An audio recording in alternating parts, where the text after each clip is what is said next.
Good morning friends, welcome to English for class. Friends, English for class में आप सबका स्वागत है। फ्रेंड्स, यू नो कि हम लोग आज की क्लास में फिगर्स ऑफ स्पीच के top 30 objective questions and answer देखेंगे। सॉरी कि हम लोग फिगर्स ऑफ स्पीच देखेंगे, फिगर्स ऑफ स्पीच नहीं है। इसके पहले वाला क्लास फिगर्स ऑफ स्पीच था। यह क्लास लिटरेरी टर्म्स है। क्या है friends? Literary terms. Literary terms का मतलब होता है जैसे आपका हो गया सोनेट क्या है, बायलेट क्या है, लिरिक क्या है, कैथारसिस क्या है, एपिसोड क्या है, सॉलिलॉकी क्या है। इसमें हम ये चीज़ पढ़ेंगे। आप अगर बिहार एसटीटी के एग्ज़ाम देने जा रहे हैं, इंग्लिश का पेपर सितंबर में ऑनलाइन, या आप किसी यूपीटीटी के एग्ज़ाम की तैयारी करने वाले हैं, या सीटेट में भी तैयारी करने वाले हैं, या किसी उत्तर प्रदेश हरियाणा की तैयारी करने वाले हैं, हरियाणा टीटी का, या वेस्ट बंगाल टीटी का तैयारी करने वाले हैं, तो इस लिटरेरी टर्म से हमेशा क्वेश्चंस एंड आंसर्स पूछे जाते हैं। ओके फ्रेंड्स, तो आपसे रिक्वेस्ट है। और दूसरी बात है कि अब देखिए यहाँ जो मैं क्वेश्चंस लिखा हूँ, यहाँ यहाँ जो भी मैंने क्वेश्चंस लिखे हैं, ये सब के सब परीक्षा में आया हुआ क्वेश्चंस है। ओके, तो बार बार यह रिपीट किया जाता है किसी न किसी परीक्षा में। तो आपसे रिक्वेस्ट है कि इस क्लास को एक एक करके लाइन बाई लाइन देखेंगे, समझने का प्रयास करेंगे जो क्या मतलब समझाया जा रहा है। ओके, चलिए अब हम लोग क्लास शुरू करते हैं। देखिए फर्स्ट सेंटेंस लिखा हुआ है, the reversal the reversal of Fortune of a tragic hero is called, है ना। इसका मतलब हुआ कि रिवर्सल का मतलब होता है उल्टाव, माने विपरीत, उल्टाव। तो फॉर्चून ऑफ ट्रेजिक हीरो को क्या कहा जाता है फ्रेंड्स? पेरीपिटिया। ये ऑप्शन आपका हो जाएगा पेरीपिटिया। पेरीपिटिया का हिंदी होता है भाग्य चक्र। पेरीपिटिया के हिंदी क्या होता है? भाग्य चक्र। ओके, तो इस तरह से आपका ऑप्शन हो जाएगा बी। अब हम लोग क्वेश्चन नंबर सेकंड देखते हैं। क्वेश्चन नंबर सेकंड कह रहा है, who coated these lines about tragedy, है ना। ट्रेजिडी के बारे में इस लाइन को किसने कोट किया है? The plot then is the first principle and soul of tragedy and character holds the second place. Okay, तो अरिस्टोटल ने इस लाइन को प्लॉट के बारे में अरिस्टोटल कहते हैं first principle and soul of tragedy होता है जो प्लॉट होता है, तो इसके बारे में अरिस्टोटल लिखते हैं। तो ऑप्शन हो जाएगा आपका बी। अब चलिए क्वेश्चन नंबर हम लोग थर्ड देख लेते हैं। Who define tragedy in the following manners, है ना। इस मैनर में, इस तरीके से ट्रेजिडी को किसने डिफाइन किया है? Tragedy is an imitation. Imitation का मतलब जान लीजिए क्या होता है? अनुकरण करना, है ना। Tragedy is an imitation of an action. जो भी काम होता है ट्रेजिडी में उसका अनुकरण होता है। डैट इज सीरियस, हो सकता है जो सीरियस होता है, complete end of a certain magnitude. तो इस तरह से इस लाइन को जो है, tragedy is an imitation of an action, आपको याद रखना है, ये लाइन अरिस्टोटल लिखते हैं। ओके, यहाँ पीजीटी 2000 ईस्वी में पूछा गया है क्वेश्चन। चलिए फ्रेंड्स, क्वेश्चन नंबर हम लोग 4 देख लेते हैं। मोरालिटी प्लेज वर रिटेन, यह बहुत बार परीक्षा में आ चुका है। चूँकि यहाँ एक ही डेट लिखा हुआ है, लेकिन मैं जानता हूँ और भी सारे एग्जाम्स में आए हुए हैं क्वेश्चन। तो मोरालिटी प्ले आपका कब से कब तक हुआ? मोरालिटी प्ले में जो नैतिकता पर ड्रामा लिखी जाती थी, तो आपका 15 से 16 सेंचुरी तक, 15वीं शताब्दी से लेकर 16वीं शताब्दी तक मोरालिटी प्लेज लिखी जाती थी। अब हम लोग बात करते हैं question number 5। The originator and name of deconstruction is, originator and Neymar of deconstruction का मतलब होता है जेकस Derrida. Okay, जेकस Derrida, originator and deconstruction आपको याद रखना है। The literary art of diminishing. Okay, diminishing का मतलब होता है कम होना, कम करना। तो जो लिटरेरी आर्ट्स होता है, कला होता है, diminishing a subject by making it ridiculous and evoking towards it the attitudes of amusement and scorn is called क्या?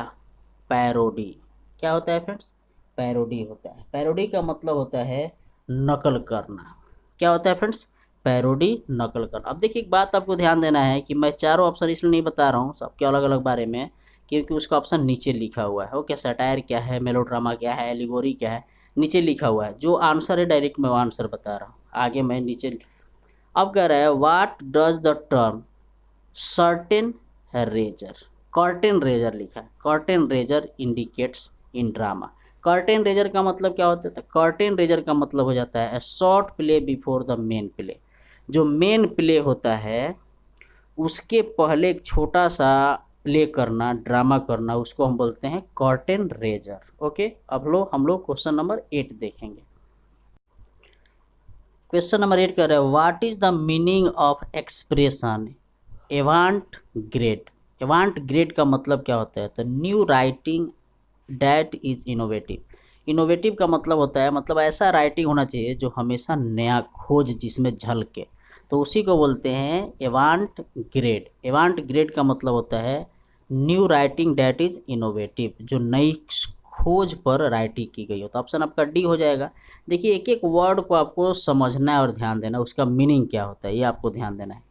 अब क्वेश्चन नंबर कह रहा है आपका 9। क्वेश्चन नंबर कितना कह रहा है? 9 लिखा हुआ है क्वेश्चन नंबर 9 कि what is the stream of consciousness technique. तो इसका मतलब होता है the technique which depicts the inner thought and feelings.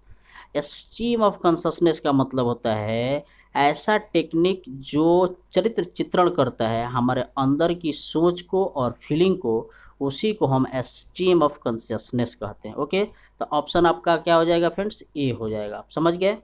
अब देखिए यह क्वेश्चन 2004 में पूछा भी गया है। क्वेश्चन नंबर हम लोग 10 देखते हैं। अनदर नेम फॉर वर्स लीवर, है ना। अनदर नेम फॉर वर्स लीवर इज, जो वर्स लीवर का दूसरा नाम है उसको हम बोलते हैं फ्री या ओपन वर्स। याद रखना, ये क्वेश्चन बहुत बार परीक्षा में पूछा जा चुका है, बार बार परीक्षा में आता है। ओके, तो वर्स लीवर का मतलब क्या होता है? जो वर्स ओपन हो, इट मीन्स कि जो वर्स फ्री हो। अब नेक्स्ट आपका लिखा है सीसरा। और caesura is dash in a line. Caesura क्या होता है? सेसरा के हिंदी होता है छंद में विराम। सेसरा के हिंदी क्या होता है? कोई छंद होता है, तुकबंदी होता है, जिसको राइम स्कीम आप समझते हैं, तो उसको सेसरा का मतलब होता है छंद में विराम। इसका मतलब पस होगा, पस माने रोकना, क्योंकि अकाउंट तो होगा नहीं, सिलेबल होगा नहीं, स्ट्रेन होगा नहीं। ऑप्शन आपका ए हो जाएगा। अब चलिए हम लोग देखते हैं, यह क्वेश्चन बहुत इंपॉर्टेंट है। What is poetic licence. Poetic licence क्या होता है फ्रेंड्स?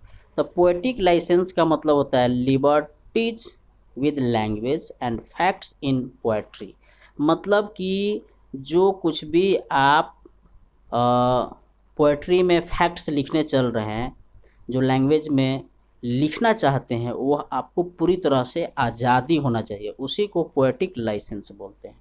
माने जो कुछ भी आप पोएट्री में अपना लैंग्वेज डालना चाहते हैं उसमें आज़ादी होनी चाहिए, उसको हम बोलते हैं क्या चीज़? Poetic licence.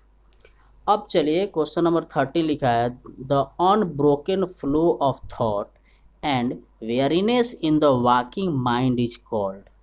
Unbroken flow of thought को क्या बोला जाता है? Stream of consciousness. ध्यान देना है, जो अनब्रोकन हो, फ्लो हमारे अंदर चल रहा हो, जो कभी रुके नहीं, उसको हम लोग बोलते हैं स्ट्रीम ऑफ कॉन्शसनेस। नीचे लिखा है what is meant by catharsis. Catharsis का मतलब क्या होता है?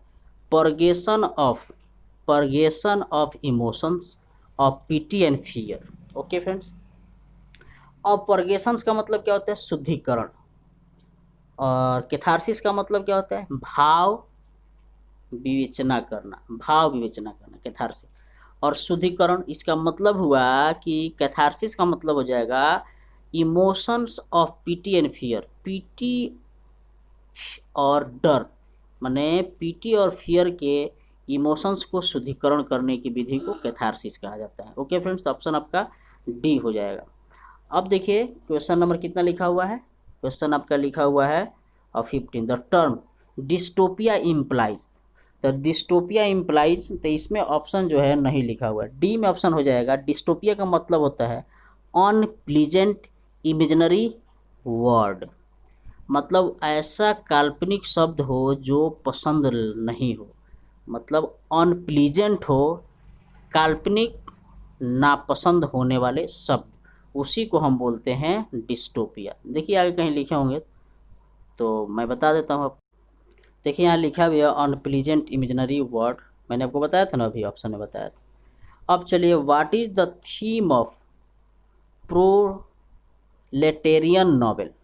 प्रोलेटेरियन नॉवेल का मतलब क्या होता है आप समझ सकते हैं, तो आपका वर्किंग क्लास होता है। ओके, अब लिखा है a character which remains almost unchanged through out the story is called flat character. Flat character किसको बोलेंगे? अगर कोई ड्रामा है, अगर कोई प्ले है जिसमें पात्र को आप लिए हैं, तो वह पात्र शुरू से लेकर ड्रामा के अंत तक रहता है, प्ले के अंत तक रहता है, स्टोरी के अंत तक रहता है, उसको फ्लैट कैरेक्टर बोलते हैं। मतलब कि वह हर सीन में रहेगा तो उसको फ्लैट कैरेक्टर बोलते हैं। ओके, अब देखिए व्हाट इज क्लोसेट ड्रामा, बहुत बार परीक्षा में आ चुका है। क्लोसेट ड्रामा का मतलब होता है, जैसे ड्रामा का काइंड्स होता है। ओके, मेलो ड्रामा होता है, इसके साथ साथ आपका ट्रेजेडी होता है, कॉमेडी होता है, वर्स ड्रामा होता है, बहुत सारा का ड्रामा होता है। तो यहाँ क्लोसेट ड्रामा का मतलब होता है ड्रामा इज़ टू बी क्या, रीड, मतलब ड्रामा जो आप पढ़ते हैं। अब ऐसा भी ड्रामा होता है जिस तरह से आप लोग सुने होंगे नॉवेल में एपिस्टिलार्जी नॉवेल होता है। एपिस्टोलार्जी नॉवेल का मतलब होता है लेटर वाला नॉवेल। उसी तरह से यह एक ऐसा ड्रामा है जो एक्ट नहीं किया जाता है, खेला नहीं जाता है, यह ड्रामा पढ़ा जाता है। Okay, the correct term for a person of a material outlook and indifferent to culture is philistine. क्या है लिखा है? फिलिस्टाइन। फिलिस्टाइन का मतलब जानते हैं क्या होता है? अबौद्धिक व्यक्ति, है ना। फिलिस्टाइन का मतलब क्या होता है? अबौद्धिक। जैसे यहाँ लिख रहे a person of a material outlook and indifferent to a culture, माने कल्चर से वो बिल्कुल इनडिफरेंट हो, उसको फिलिस्टाइन बोलते हैं। फिलिस्टाइन का मतलब होता है अबौद्धिक, माने बौद्धिक से अलग हो। अब देखिए क्वेश्चन नंबर यह लिखा हुआ है 20, ऑटोबायोग्राफी मीन्स का मतलब होता है the life history of a person written by himself, माने जो व्यक्ति अपनी ज़िंदगी की कहानी अपने हाथों से लिखता है उसको हम बायोऑटोग्राफी बोलते हैं, सॉरी ऑटोबायोग्राफी बोलते हैं। अगर मेरी ज़िंदगी कहानी कोई दूसरा लिखता है उसको बायोऑटोग्राफी बोलते हैं। बायो माने के द्वारा, बाई माने के द्वारा, इसी से बना है बायो। लेकिन यह ऑटो माने अपना, अपनी लाइफ हिस्ट्री कोई लिखता है उसको हम बोलते हैं ऑटोबायोग्राफी। समझ गए? Myth comes from Greek mythos signify, तो यहाँ शॉर्ट हो जाएगा, शॉर्ट स्टोरी होता है, और स्टोरी होता है, प्लॉट होता है, ट्रू होता है, इन्वेंटेड होता है। माने माइथ का मतलब होता है ए स्टोरी, ग्रीक वर्ड है जो कहानी होता है। इसके साथ साथ आपका लिखा हुआ है डिन्यूमंट